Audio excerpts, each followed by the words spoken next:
Imagine you're 22 years old and you just graduated college. You spend months applying to jobs, hundreds of applications, dozens of interviews, nothing. The economy's growing, but somehow you're locked out of it. That's becoming an all too familiar story for Generation Z. Today, I'm going to walk you through the story of how we got here, and the patterns that successful Gen Z graduates and millennial workers followed, as well as the mistakes that keep you stuck, and a tricky timing issue no one seems to want to talk about. Throughout the late 90s and early 2000s, there was a widespread amount of optimism for the world and the kids growing up in it. The economy was changing, jobs were getting easier with technology, and there was a new sense of importance on societal pillars like the job and stock market, education, and healthcare.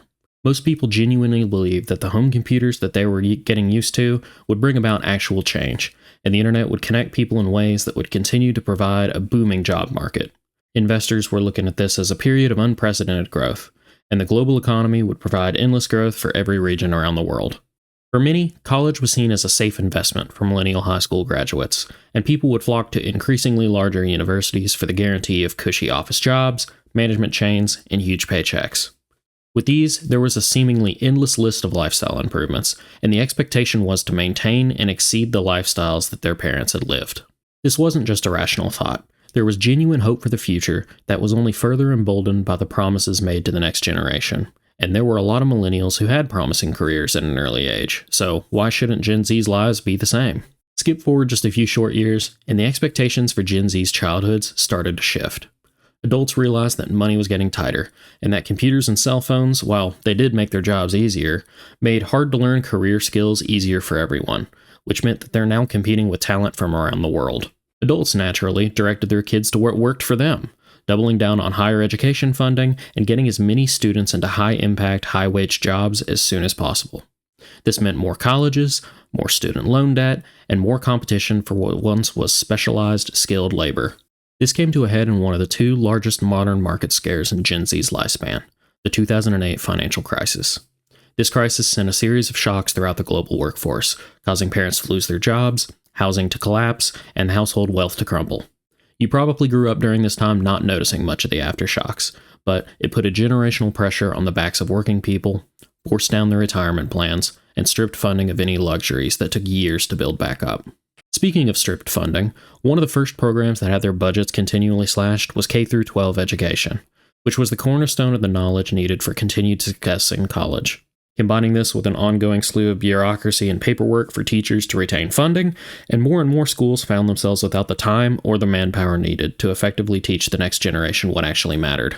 If you're in the Gen Z age group watching this, you're probably a testament to this education, a byproduct of a series of bad governmental policies that were done in a hasty manner to try to save a few bucks. If you're from the US, I'm sure you know all about the failures of policies like No Child Left Behind, and you're a born witness to the enshittification that the local school systems have done. This has nothing to do with anyone's actual intelligence, but really has a lot to do with a system that spent more time on college and career readiness rather than teaching students skills that they actually need as an adult.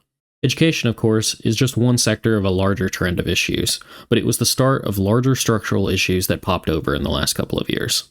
Student loan debts, an ever-turbulent job market, healthcare, investing, inflation, and other issues grew up alongside Gen Z. And as time turned, the intensity of these fields have skyrocketed at a rate a typical career couldn't ever follow. Gen Z graduates then experienced the second portion of the largest market scare in their lifetimes, the COVID pandemic.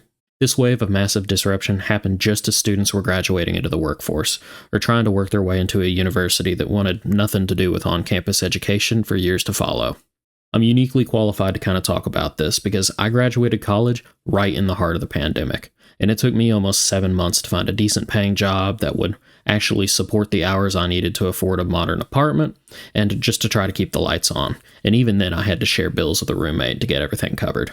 Just as employment recovered from the pandemic, Gen Z saw the hidden costs of the pandemic come back to haunt us, and as soon as many of me and my peers were able to find work, inflation costs around the country skyrocketed.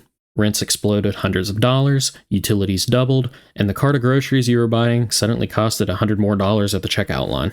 It's not just about your upbringing, or the job market, or the economics of it all. There's something a little more primal there. It's a new kind of generational uncertainty. Gen Zs had to deal with the harshness of the world early, and they've had to experience parts of being an adult well before they were ever an adult to begin with. While it's no one's fault and there's no one directly to take the blame, a series of bad events left many people feeling helpless or stuck spinning their wheels without any actual progress being made. Your parents and their parents that came before them often had a clearer picture, or at the very least a clear goal.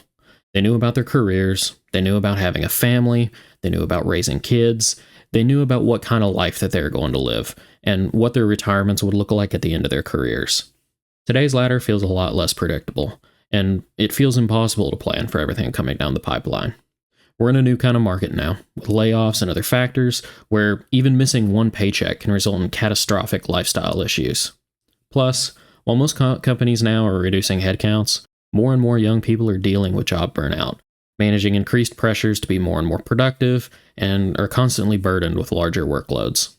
Most of Gen Z is also delaying what other generations typically viewed as part of becoming an adult, like moving out of their parents' house, moving into their own place, trying to meet people outside of school, dating, marriage, and having a family.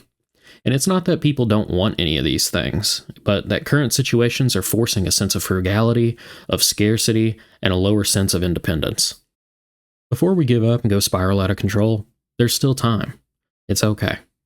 If you're young, there's still plenty of opportunities out there. The paths have just gotten a little muddier, and we just need to refine our vision to try to be a little sharper. You've got a good head on your shoulders, and I know that there's a path forward for you. I don't want to just be the guy showcasing all the bad happening in the world. I at least want to discuss options on the way forward for most young people today. With that being said, your main takeaway should be this. Your choices right now actively matter more than you know, now more than ever. Use today, make some small changes in the right direction, and you'll be amazed at how far you can get in a couple short years. Use this time to rethink where you're at in the world, what you want to do, what your current career's trajectory is looking like. Now's the time to learn real, tangible skills, tangible technical skills, the kind that can't be outsourced to some random call center overseas. There's never been a larger market for independent creators and remote contractors, and taking the leap on a small business or side job hasn't ever gotten you further than it will right now. Guys, don't waste these years. Don't gamble your future on some get-rich-quick scheme or throw money into random crypto dumps. Don't resort to gambling for some sort of twisted level of relief. Let every decision that you have make purpose and make every dollar count. Gen Z might have been promised something that they didn't receive, but that doesn't mean you can't have it. You just have to think a little differently about how to accomplish it. Anyways, if you like this kind of content, please feel free to like and subscribe. Anything helps me stand out within the algorithm.